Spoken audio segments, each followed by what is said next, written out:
नमस्कार मित्रों, मैं एसवी भारद्वाज आपका फिर से स्वागत करता हूं। आज 7 दिसंबर है और मंगल सुबह सुबह 5 बजे वक्री हो चुके हैं।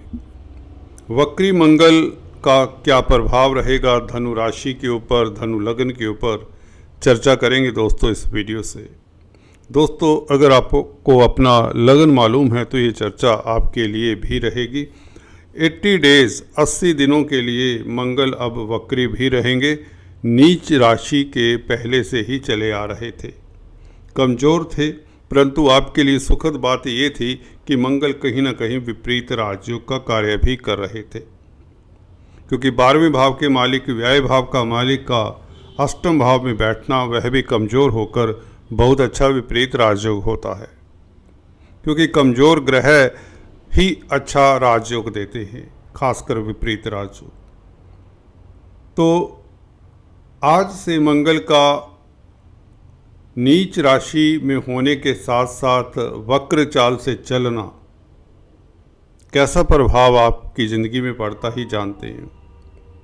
दोस्तों, कुछ धारणाएं हैं वक्री ग्रहों के बारे में, जैसा कि शुभ ग्रह जब वक्री होता है तो उसका शुभ फल बढ़ जाता है, और अशुभ ग्रह जब वक्री होता है तो उसकी अशुभता बढ़ जाती है, ऐसा कहा जाता है। परंतु मेरे एक्सपीरियंस में ऐसा आया है कि वक्री ग्रह डिले करवाते हैं, विलंब करवाते हैं। जैसा कि आपने शनि के गोचर को देखा होगा, शनि पीछे वक्री रहे हैं 15 नवंबर तक। तो शनि कर्म फलदाता है, निश्चित तौर से डिलेज का कारण बनते हैं। दूसरे ग्रह भी, गुरु हों, राहु केतु, तो हमेशा वक्री रहते हैं। दूसरे ग्रह जो मार्गी होते हैं और जब वक्री हो जाते हैं, गुरु हों, बुध, शुक्र हों, मंगल हों, ये ग्रह जब वक्री होते हैं तो ये कार्यों में विघ्न डाल सकते हैं, अक्सर देखा है। परंतु हर राशि के लिए ऐसा हो ये भी जरूरी नहीं। उसके लिए आपको देखना होता है, जैसे कि अभी मंगल किस राशि में, किस नक्षत्र से गोचर कर रहे हैं या करेंगे इस अवधि काल में, इन 80 दिनों में, और कौन कौन सी ग्रह स्थिति रहेगी जिसका इसके ऊपर प्रभाव पड़ेगा। अब मंगल शुक्र से दृष्ट हैं। शुक्र आपके लाभ स्थान के मालिक हैं, आपके लिए अच्छा योग बना रहे हैं शुक्र और मंगल का संबंध, क्योंकि मंगल पंचमेश भी हैं, 12वें भाव के मालिक तो हैं ही। तो शुक्र का संबंध तो वही रहेगा।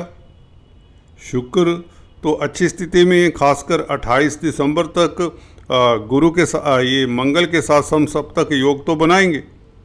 तो शुक्र मंगल का संबंध आपके लिए एक बहुत अच्छा राजयोग बना रहा है।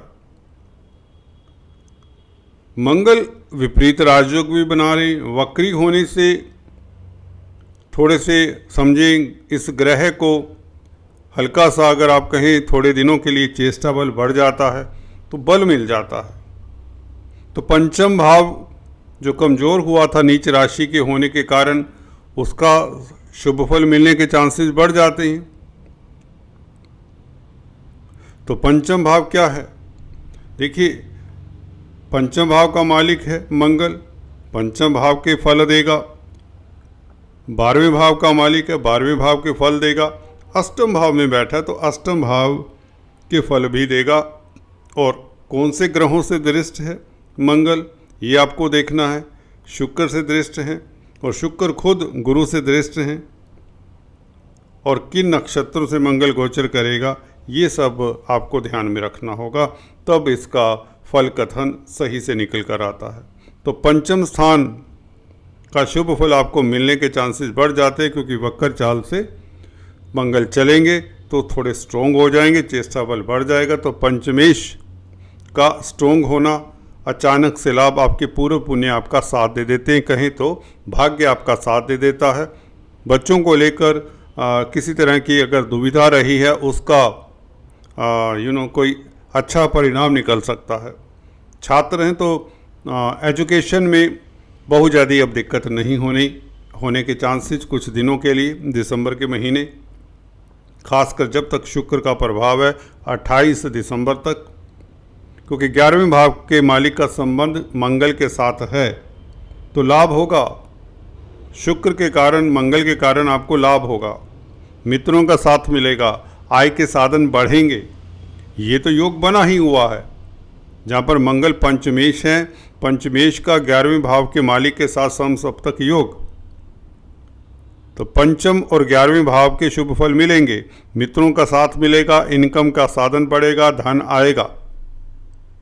अकस्मात रूप से गोपनीय कष्ट आपके दूर होंगे। गोपनीय कार्यों से अपने कामकाज को गोपनीय रखते हुए करेंगे तो आपको सफलता आसानी से मिलेगी इन 80 दिनों में।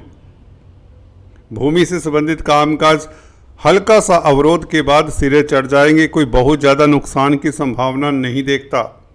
अगर आपकी कुंडली में बहुत ज़्यादा बुरे ग्रहों की स्थिति है तो मंगल के उपाय उस अवस्था में करने चाहिए। अगर आपकी दशा अंतर्दशा है मंगल की तो आपको मंगल के उपाय करने चाहिए। अदरवाइज मंगल यहाँ पर शुक्र से दृष्ट है और नक्षत्र शनि के नक्षत्र पुष्य नक्षत्र में रहेंगे दिसंबर के महीने में। शनि आपके धन भाव के मालिक है तो धन की स्थिति बेहतर होगी। छोटी बड़ी यात्राएं होंगी, यात्राओं को अवॉइड करें। यात्राओं में बेवजह का कष्ट हो सकता है। अगर बहुत ज़रूरी है तो आपको मंगल के उपाय करके यात्राएं करनी चाहिए, खासकर छोटी बड़ी यात्राएं, क्योंकि मंगल की अष्टम दृष्टि शनि के ऊपर है। शनि तृतीय भाव में है। परंतु ये विपरीत राजयोग ये आपके लिए बहुत बेहतर काम करेगा। ये विदेशों से लाभ देगा। आपके कार्यों में देखिए, जो वक्री होने के कारण आपके कार्यों में अवरोध आने के चांसेस थे, वही विपरीत राजयोग के कारण वो चांसेस खत्म हो जाते हैं। कार्यों में अवरोध कहने का मतलब नहीं आएंगे। अगर हल्के फुल्के आते भी हैं तो वे बहुत टेम्परेरी हैं। तो कहने का मतलब शुक्र का संबंध तो 28 दिसंबर तक रहेगा, इसे हम नकार नहीं सकते। उसके पश्चात शुक्र शनि इकट्ठे हो जाएंगे, ये भी अच्छा योग है। ये लक्ष्मी योग है। मार्केटिंग के व्यक्तियों के लिए कहीं या मित्रों का, दोस्तों का, पड़ोसियों का साथ मिले तो वह मिलेगा आपको 28 दिसंबर से, जब शुक्र शनि के साथ होंगे, क्योंकि शनि द्वितीय भाव के मालिक हैं, शुक्र लाभ स्थान के मालिक हैं। इंफॉर्मेशन टेक्नोलॉजी, कंप्यूटर के क्षेत्रों से तब लाभ होगा शुक्र जब आगे निकल जाएंगे। तो मंगल की स्थिति उस वक़्त आपके लिए विपरीत राजयोग का कार्य करती रहेगी, जो कि अभी भी कर रही है। तो वक्री पीरियड, जैसा कि मैंने शुरुआत में बताया, आपको विलंब दे सकता है, परंतु ये नहीं नुकसान करा दे, क्योंकि शुक्र नुकसान तो नहीं होने देंगे। किसी तरह के हानि की संभावना नहीं है, क्योंकि लाभ स्थान के मालिक ने संबंध पंचमेश के साथ पताल के घर में बनाया है। तो पताल का घर यही है कि आपके गोपनीय जो कार्य हैं, जो रिसर्च के कार्य हैं, जो दुनिया की नज़र से दूर रख के किए जाते हैं कामकाज, कोई लेन देन इस तरह का हो सकता है जिसमें आपको किसी तरह का भय हो, सरकार से हो, लोगों से हो, उस तरह का लेन देन आप करने में कामयाब होंगे, उससे लाभ होगा, क्योंकि शुक्र लाभ स्थान के मालिक हैं। और पंचम भाव के मालिक मंगल जो कि अष्टम भाव में है, तो पंचमेश का अष्टम भाव में बैठना कोई बुरा नहीं होता, ये बात भी आपको बता दें। तो ये स्थिति बुरी नहीं है, पर विलंब का कारण थोड़ा बहुत बनती है, बस इतना याद रखिए। जिनकी मंगल की महादशा अंतर्दशा है उन्हें मंगल के उपाय कर लेने चाहिए, ताकि विलंब या फ्रस्ट्रेशन ना उपजे किसी प्रोजेक्ट के डिले होने में। शुक्र 28 तारीख तक शुभ है, तो 28 तारीख तक, 28 दिसंबर तक आपको अपने मुख्य कार्य निपटा लेने चाहिए, क्योंकि शुक्र का अभी शील्ड है, क्योंकि 11वें भाव के मालिक ने लाभ करवाना ही है पंचमेश को। पंचमेश भी मंगल हैं, तो त्रिकोण से लाभ होगा। लक्ष्मी स्थान के मालिक हैं मंगल, तो लाभ की स्थितियाँ बेहतर बनती हैं 28 दिसंबर तक। हालांकि पुष्य नक्षत्र में होने के कारण भी शनि के नक्षत्र में, उसके पश्चात शुक्र के नक्षत्र में रहेंगे 12 जनवरी तक। तो कहने का मतलब शुक्र फिर से लाभ स्थान के मालिक हैं, तो उसके पश्चात भी 28 दिसंबर के पश्चात भी, हालांकि शुक्र मंगल का संबंध नहीं रहेगा, परंतु शुक्र के नक्षत्र में तो रहेंगे जनवरी तक, 12 जनवरी तक। तो इसका मतलब कहीं ना कहीं शुक्र आपके लिए बहुत अच्छी स्थिति में इस अवधि में, जब मंगल आपसे रुष्ट हैं थोड़े से,